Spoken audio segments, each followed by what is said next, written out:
Selandia Baru adalah wilayah Perancis di Pasifik Selatan, sebuah kepulauan di sebelah timur benua Australia. Tempat ini tidak banyak dikenal khususnya oleh warga Indonesia.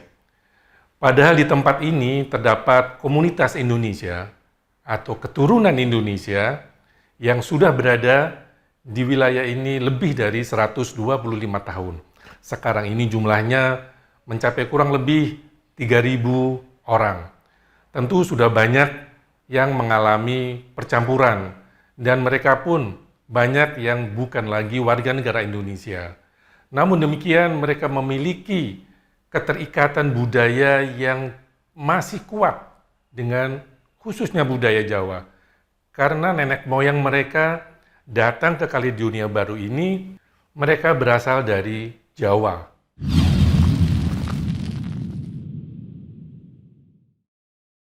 Les premiers Javanais qui sont arrivés ici sont arrivés le 16 février 1896 à bord du Saint-Louis. Alors les Javanais sont venus ici pour quoi faire?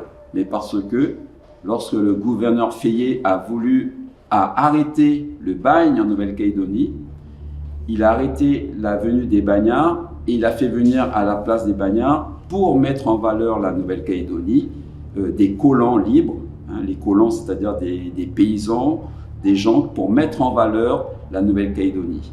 Et pour ce faire, il a lancé la culture par exemple du café et ces Javanais beaucoup sont partis travailler sur ces plantations de café, surtout sur la côte est, entre Canala et Yingen.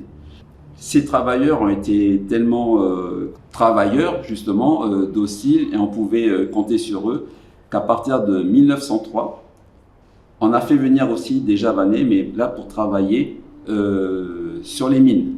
Entre 1896 et 1949, le dernier convoi, il y avait près de 91 bateaux qui sont arrivés à porter des Javanais. Ce qui représente à peu près près de 20 000 personnes, 20 000 Javanais qui sont passés en Nouvelle-Calédonie.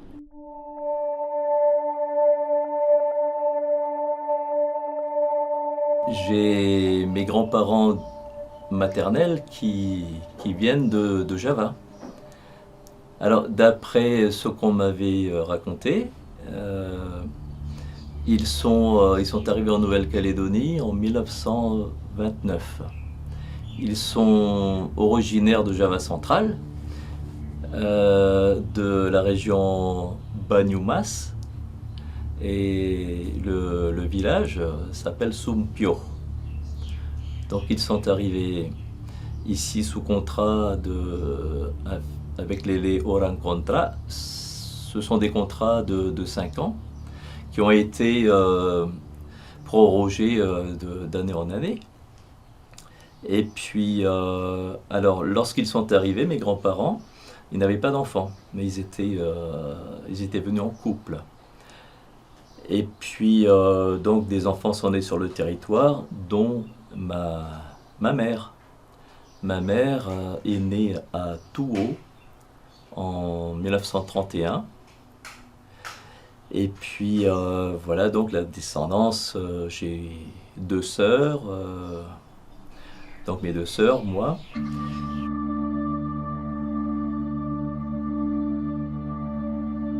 Si beaucoup de Javanais sont restés ici, c'est parce qu'il faut savoir que le monde a connu 2 guerres mondiales et au cours de la Première Guerre mondiale, il n'y a plus de convois ni d'arrivée ni de rapatriement ou très peu. Donc ça fait que les Javanais qui au bout de 5 ans pouvaient repartir, mais n'ont pas pu partir. Ils sont repartis après la Première Guerre mondiale, après 1918-1919. Et ensuite, il y a eu la Deuxième Guerre mondiale aussi, de 39-45. Et là aussi, il y a eu un blocage des convois parce que c'était la guerre. Il n'y a plus assez de bateaux. Et les convois de retour n'ont pu reprendre qu'à partir de 1949, 40, etc., à partir de la fin de la guerre. Mais entre 1948 et 1955, cette fois-ci, c'est pas la Calédonie qui a demandé le rapatriement des travailleurs javanais. C'était le nouveau gouvernement indonésien qui a alerté la Calédonie. Nous avons des ressortissants bloqués en Calédonie. Quand j'ai dit bloqués, parce que c'était pas régulier les convois de retour. Et lorsqu'il y a eu l'indépendance de l'Indonésie, là, la Calédonie a fait des efforts pour rapatrier les ressortissants indonésiens.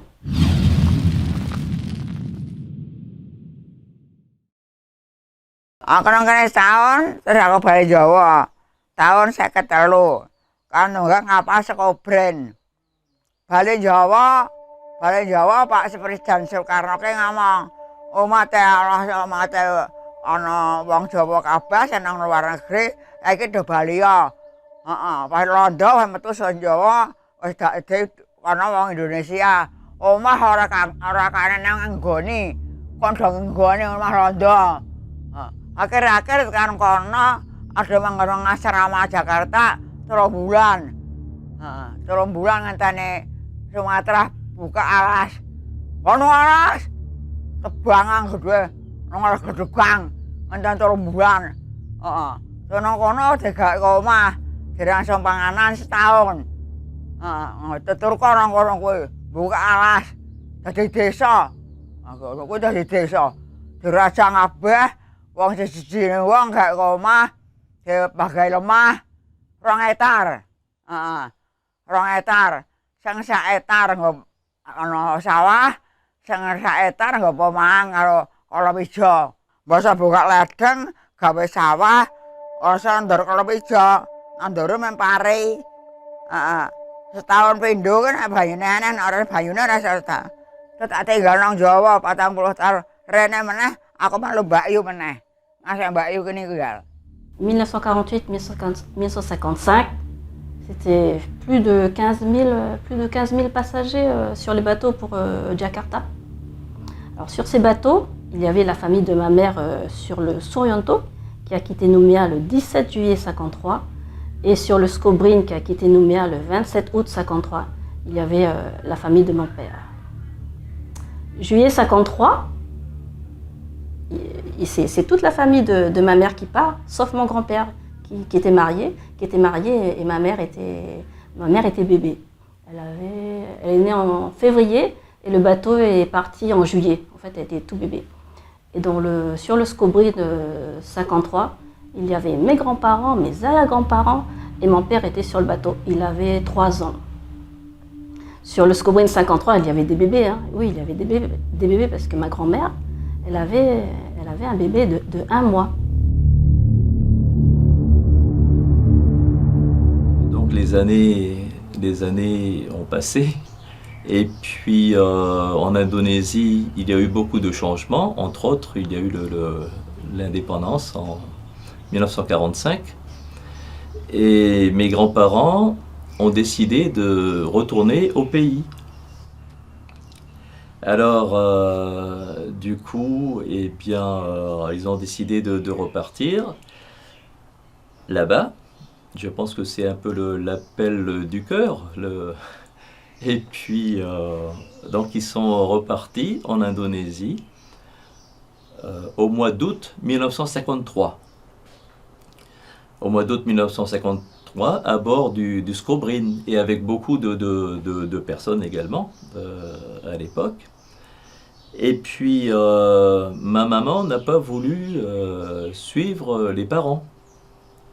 Donc, elle est restée là avec une de ses sœurs. Et puis, alors finalement, moi j'ai failli naître en Indonésie, puisque j'étais dans le ventre de ma maman. Puisque comme les grands-parents sont repartis en août 1953, et moi je suis né en novembre 1953.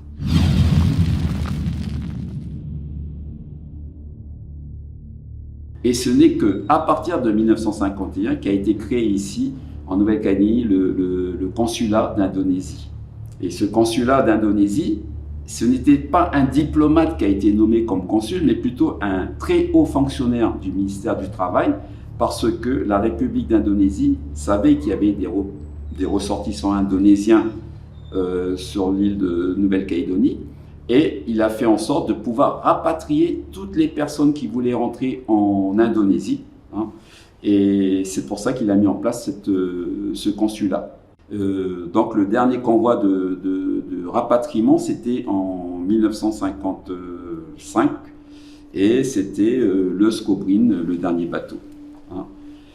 Ils ont pu rentrer et il y avait il n'y avait plus en Nouvelle-Calédonie qu'à peu près, hein, je n'ai pas les chiffres exacts, mais environ 2000 personnes qui n'ont pas pu repartir en Indonésie, qui n'ont pas pu reprendre le convoi. Pourquoi? Tout simplement, c'est parce que ils sont tous nés ici, ils n'ont pas voulu repartir. Parce que aussi ils sont mariés, ils ont beaucoup d'enfants, donc ils voulaient plus repartir. Parce que aussi, pour certains dans les contrats, il était spécifié que l'engagiste, hein, celui qui a engagé le travailleur sous contrat javanais, devait payer le rapatriement. Mais à l'époque, il payait pour une personne, mais maintenant les gens qui sont mariés, qui ont des enfants, il fallait aussi payer le rapatriement des enfants, de la famille. Donc là, il y avait des blocages. Ça fait que beaucoup de gens sont restés ici, et ces 2000 personnes, environ 1900 et quelques de personnes, sont restés ici. Ils ont formé la souche de la communauté calédonienne d'origine javanaise en Nouvelle-Calédonie. Keturunan orang-orang Jawa yang pada saat itu datang ke Kaledonia Baru. Sekarang mereka telah banyak bekerja di berbagai bidang. Ada yang menjadi politisi, ada yang menjadi pegawai pemerintah, menjadi dokter, menjadi pengusaha, dan sebagainya. Mereka telah banyak berkontribusi terhadap pembangunan Kaledonia Baru hingga saat ini. Pour pouvoir avancer, il faut savoir d'où l'on vient. D'où l'on vient. Et je sais vraiment mes vraies origines. Et en tout cas, c'est un patrimoine qui appartient à la diaspora javanaise de la Nouvelle-Calédonie. Et c'est un héritage que je transmets aux générations qui viennent après moi, à mes enfants, à mes petits-enfants. J'aimerais bien m'adresser à la jeunesse calédonienne,